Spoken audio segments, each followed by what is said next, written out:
Now, it's my joy and my honor to welcome Jessie Lehail this morning here to us with us today.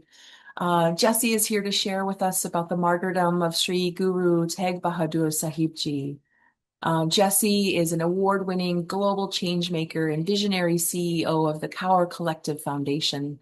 She amplifies Sikh women voices and leads change at the front line of health equity and the movement against gender-based violence. Jessie's work includes pioneering research on Punjabi women's health, guiding vital services for survivors of violence, and driving systemic reform in some of Canada's largest health institutions. With over 15 years of experience, she's recognized for unflinching advocacy, creative brilliance, and her commitment to amplifying stories that break cycles of silence and spark real change for those facing injustice.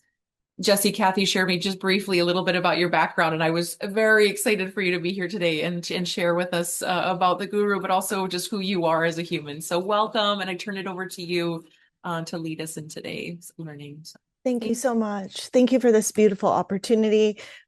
Just already really grateful for joining you all this morning. I also wanted to extend a special thank you to Kathy. She's a lovely angel in my life who really nudges me to share my take on Sikhi through a intersectional feminist lens. I'm a little emotional today, and I'm not really sure why. It's maybe hearing all the stories of people sharing this morning. My heart is with all of you, and really grateful to be part of this community. So really, I wanted to take the legacy of Guru Tegh Bahadur, the 350th anniversary. Let me collect myself here for a second, and really directly kind of plant the seeds of why this message is so important for today in our current polycrises that we are collectively experiencing, and also really weave the threads of women's empowerment, health, and just overall how we as individuals really need to come together to navigate today's world. So as you all know, and I really loved the music and setting the stage of Guru Tegh Bahadur. It was 350 years ago, in 1675, a moment of extraordinary moral clarity took place, one that continues to resonate far beyond boundaries of faith, geography, or time.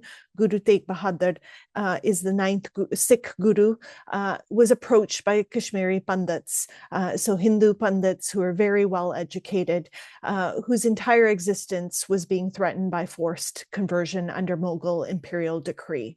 So despite not being of their faith, and without hesitation, he defended their right to practice their beliefs, a stand so radical at the time that it cost him his freedom, subjected him to imprisonment, torture, and finally public beheading at Delhi's Chandni Chowk. It also sent a catapult of events, a very dark period for the Sikh faith and community, where many were tortured and imprisoned, and in various ugly ways were killed. And it is now, from now until the end of year, that is a very dark time for the Sikh community. His sacrifice sent a wave across India and really the world as people watched, both as a warning and as an enduring beacon that the defense of human dignity really transcends all boundaries. And this act was not only a defense of religious liberty, it was a profound declaration that dignity and freedom cannot be safeguarded for some while denied to others. It was a moment when conscious challenged brute force, and when solidarity broke through the boundaries. prescribed by power, and when silence was transformed into a collective voice. But history does not exist in isolation, and the forces Guru Tegh Bahadur confronted of inclusion, coercion, the silencing of the vulnerable have never really vanished. In fact, many of those same patterns have really resurfaced with new vigor and global reach, and really grateful for communities like yours that really are extending a hand to anyone and really highlighting the importance of interfaith communities at this very hard time. Today, across continents, we see a coordinated backlash against women, girls, gender minorities, and systemic exclusion intensified by law, culture, and campaigns to really roll back hard-won rights. And international agencies warn that activists challenging the status quo, survivors speaking out, and those daring to imagine change face heightened risks. Women and girls' freedoms are sharply restricted under new laws, not just in Afghanistan, but in Iran, sadly in parts of the US, and other regions like Bolivia, Uruguay, South Korea, Georgia have enacted repressive measures that undermine safety and dignity. Anti-LGBTQ+ and anti-feminist rhetoric and policy continue to spread across Europe, Africa, and North America, entwined with the rise in political polarization and authoritarianism. In Ukraine, Sudan, Nagorno-Karabakh, and more, wars bring with it gendered violence and the forced displacement of millions. Digital spaces that were a beacon of hope at once and promised freedom have really become new frontiers of harassment and abuse. And on every continent, othering, exclusion, and the weaponing of shame continue, fueled by economic insecurity, rapid social change, and the manipulation of family, faith, and tradition are central now. It is a dark time. And movements for justice, feminist, anti-racist, pro-democracy are meeting resistance, not just from autocrats and extremists, but from the silent complicity that allows harm to go unchallenged. And the cost of that silence, especially for those who live at the intersections of race, gender, migration, poverty, and disability remains excruciatingly high.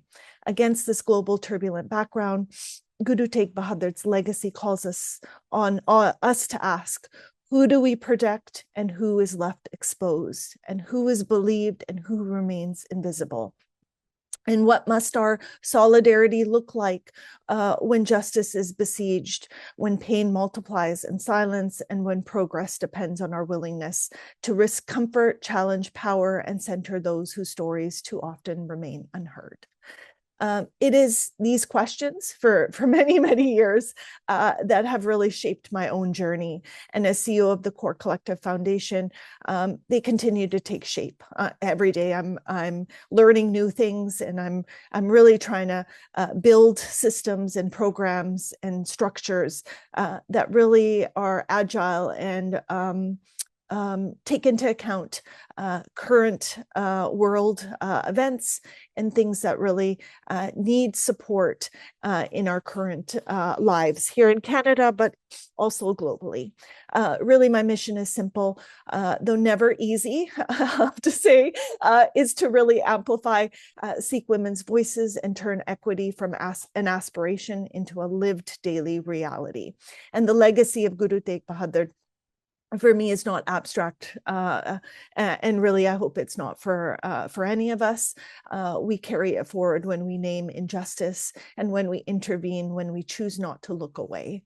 At Kaur Collective, we're currently working to challenge historical, cultural erasure in every sector: healthcare, education, food, intergenerational identity, and really just overall with faith and language.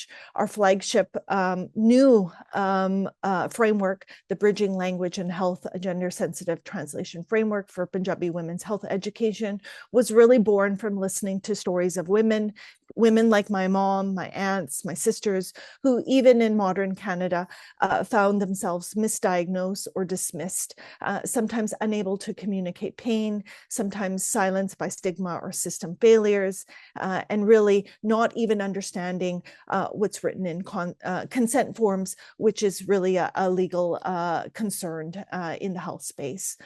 We are refusing to accept this as an inevitable, and together with community partners, education systems, and really courageous women, we're building a new framework that lets Punjabi women name their experience, access care in their mother tongue, and act as a decision maker in their own health journeys. It's really about empowerment, women knowing their bodies so that they can really lead their life in a very healthy way.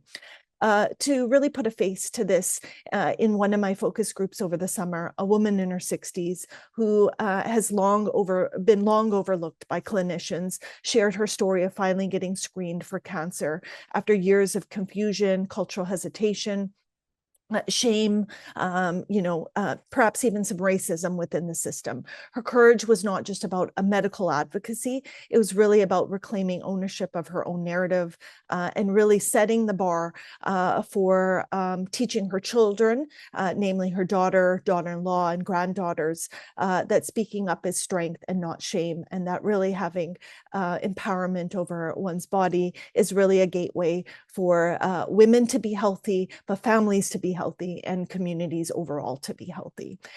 In Kaur Collective's research collaboration, such as my work with Dr. Lisa Dawson from UBC, we really are focusing on how inherited trauma, stigma, and language shape decisions around genetics, cancer, and bodily autonomy in South Asian communities, not just Punjabi communities, but overall really making sure that the entire South Asian community is really focused on. Each data point is an act of reclamation, a step toward care systems that recognize and include all our stories. And too often, the voices of all women, but especially Indigenous and racialized women, have been sidelined in research. I just was at FemTech a few days ago, and it wasn't really until 1999 that women's health research was ever done. And that's a shocking stat. And really, it was for European women's bodies. And it's not until the last few years where racialized women are actually being included in research. So at Kaur Collective, we're really putting women at the center. And from a health equity perspective, this is really urgent and is really only one front of all the work that we're doing. On the front lines of gender-based violence, which is really truly, I believe, an epidemic in BC, and I'm part of a coalition that's really trying to get the Premier and the current government to really name and state that gender-based violence is an epidemic. My work as the Vancouver chapter director for Shelter Movers is its own call to action. Last Wednesday, we were able to do our 1,500th move, which was an amazing stat to share, particularly with fund development, but really shows how many cases that we are supporting, and also is a sad reality of all the cases that we still have not supported because gender-based violence is underreported and under-discussed. When a woman or a child needs to escape violence, there's really no time for bureaucracy, in my opinion, or stigma. Shelter Movers is very unique in that we exist because too many systems still expect survivors to overcome logistical and financial barriers alone. Our work is very practical, and we move survivors literally to safety quickly, confidentially, and without costs. This work means trusting each woman's story. They are at the center of our work. And this work means trusting each woman's story, which is a big change to how the current system works, believing her experience and collaborating with a network of social workers, social agencies, legal advocates, police, and volunteers. There are stories I will never forget.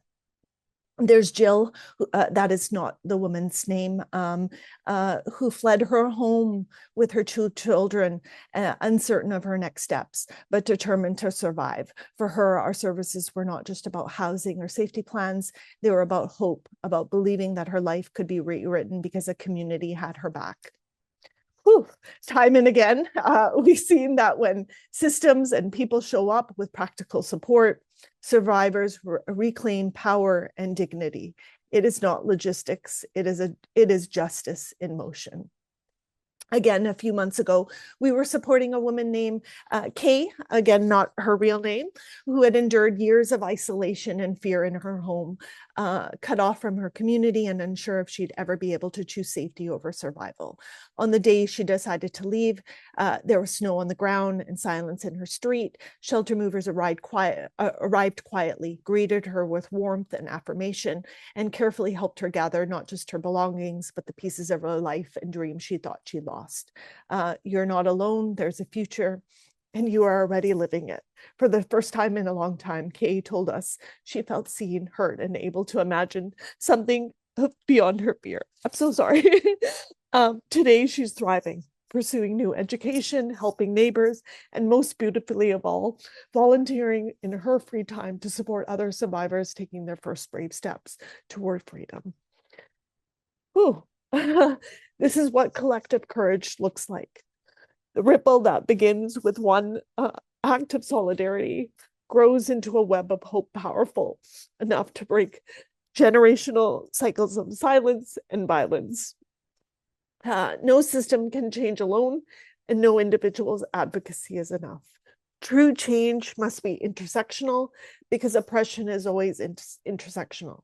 Indigenous, women of color, recent immigrants, disabled people, LGBTQ plus communities all face additional risks and carry multiplied burdens. At Kaur Collective, we refuse to work in silos. Justice for women is bound up with language access, food security, creative space, and community healing. And while I'm tearful and passionate and all about this beautiful work, it is also hard. And for me, creative work is central to my own healing. And art, in my case, contemporary abstract painting, like the one behind me, offers a language for stories that defy simple translation. Art can be a refuge, testimony, provocation. And for me, art is a way to share stories on canvas, canvas and stage, releasing years of silence and building solidarity rooted in self-expression. Well, that sounded good.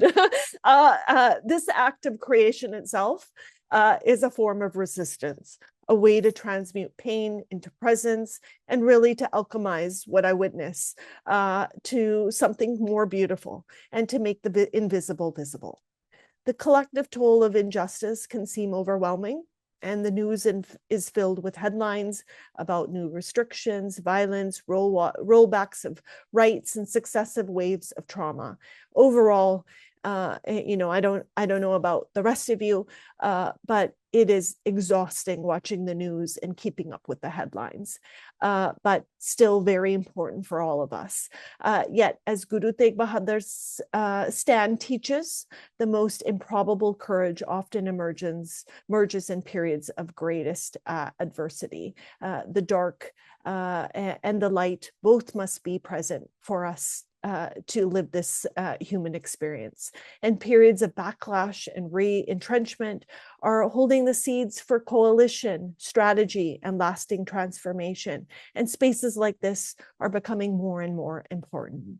Here I want to pause and invite you to consider who in your life, your workplace, your circle, faith circle must still weigh survival against belonging, and whose story never makes it into policy reports, board agendas, or public discourse. When have you seen silence accepted as the price of comfort at the expense of justice? And I'll just pause for a quick 10 seconds while I blow my nose so you can all reflect on that.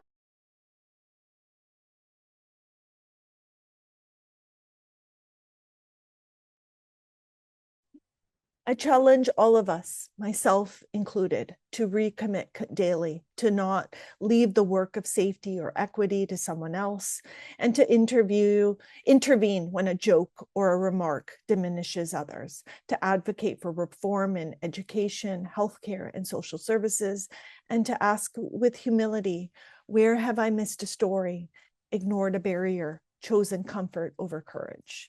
We plant seeds with every act of attention, every risk taken on behalf of the marginalized, every time we turn collective outrage into organized support, and the partnerships between Kaur Collective Foundation, the research institutions and research allies, art and art communities and shelter movers, for me, are reminders that tradition is not just to be remembered, it is to be renewed in the service of those who still seek justice.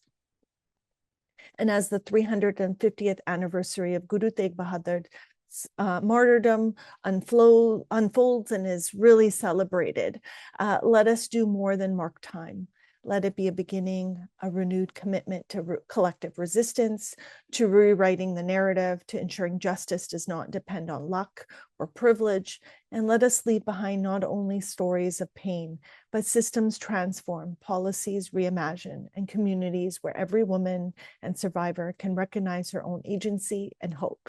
And the future will judge us not for our intentions or commemorations, but for what we dare to risk and build and make possible. And I hope we can all draw on the deep well of courage and brought strangers together centuries ago, and keep writing the next chapters of solidarity, justice, fierce, and creative hope. Thank you all for this beautiful opportunity. It's been lovely to share my thoughts and lived experiences.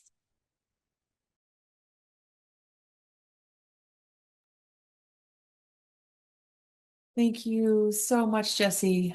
Thank you for opening up to us this deeply tender and deeply rich work that you do, and tying it to the message of liberation and healing and solidarity from the Guru as we reflect on his martyrdom as well. Thank you very much for sharing today.